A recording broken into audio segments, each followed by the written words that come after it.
अस्सलाम वालेकुम dear students.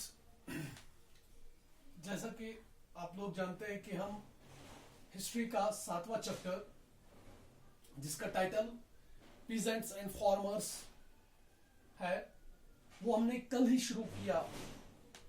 तो इस टॉपिक की शुरुआत में हमने कुछ important words with their meanings कल मैंने आपको एक्सप्लेन कर दिए।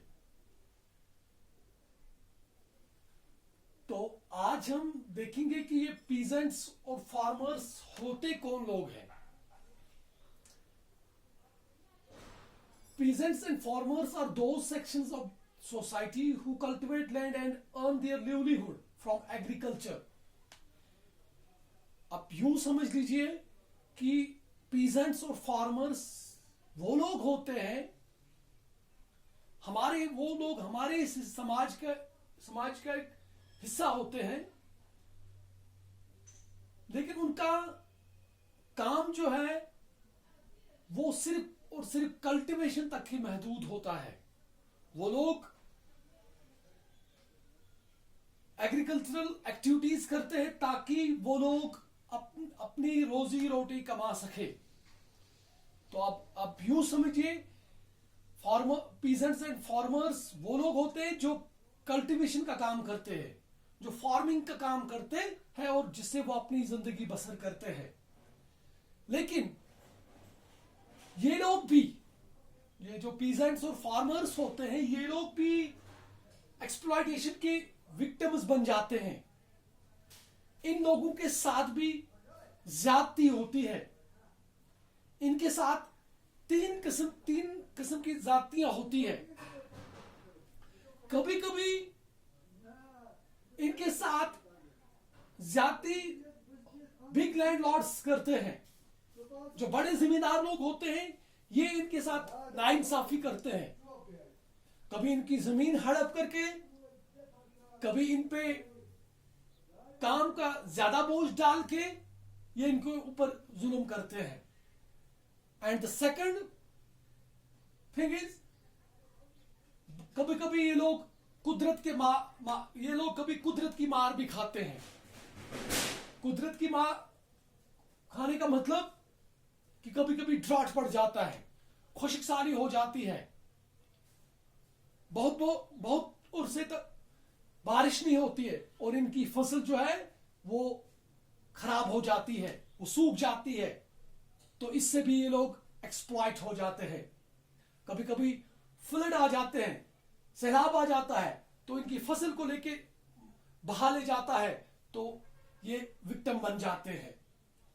तो कभी कभी, और तीसरा समटाइम्स बाय द कॉलोनियल इंपीरियलिस्ट्स, और कभी कभी जो फॉरेनर्स इंपीरियलिस्ट्स होते हैं, साम्राज्यवाद के मानने वाले या कॉलोनियल रूलर्स हम कह सकते हैं, वो लोग कभी कभी इनको एक्सप्लॉइट करते हैं। कैसे कि वो लोग उनको वो काम उनसे कराते हैं जिनसे इन पीजेंट्स और फार्मर्स को कम फायदा और नुकसान ज्यादा होता है। तो इसकी मिसाल हम 3 जगहों से दे सकते हैं। सबसे पहले इंग्लैंड से, जहां पे पीजेंट्स और फार्मर्स विक्टिम बन गए, और दूसरी मिसाल हम पेश कर सकते हैं यूएसए से, जहां पर पीजेंट्स और फार्मर्स विक्टिम्स बन गए। और तीसरी मिसाल हम हिंदुस्तान से दे सकते हैं, हमारे यहां हिंदुस्तान से दे सकते हैं, जहां पे पीजेंट्स और फार्मर्स विक्टिम्स बन गए। और जहां तक एग्जाम्पल नंबर 1 की बात है, जो हमने इंग्लैंड से ली है, 18वीं और 19वीं सदी के से पहले इंग्लैंड में क्या हुआ करती थी कि जमीन खुला हुआ करती थी, इस पे किसी का कंट्रोल नहीं हुआ करता था, क्योंकि जमीन डिवाइड नहीं की गई थी। और पीजेंट्स किस जगह पे आप कल्टीवेशन करते थे? वो लोग जहां पर ये पीजेंट्स और फार्मर्स जिस गांव में रहते थे उस गांव के अगल बगल में ही वो अपनी कल्टीवेशन करते थे। फिर वहां पे क्या हुआ कि जब 16th सेंचुरी में इंग्लैंड में, मैं इंग्लैंड की बात कर रहा हूं, जब 16th सेंचुरी में जब वूल जिससे हम कपड़ा बनाते हैं, जब उसकी कीमत जब बढ़ गई तो बिग लैंड लॉर्ड्स ने या कॉलोनियल रूलर्स ने वहां पे गरीब छोटे मोटे पीजेंट्स और फार्मर्स को एक्सप्लॉइट करना उन्होंने शुरू कर दिया। वो लोग उनको सिर्फ और सिर्फ वूल प्रोडक्शन के काम में लगा देते थे। तो इस तरह से वो लोग एक्सप्लॉइट होते थे। तो आज हमने ये देखा कि इंग्लैंड में कैसे पीजेंट्स और फार्मर्स एक्सप्लॉइट हो गए और किन किन कहां किस किस मार से ये पीजेंट्स और फार्मर्स गुजरते हैं।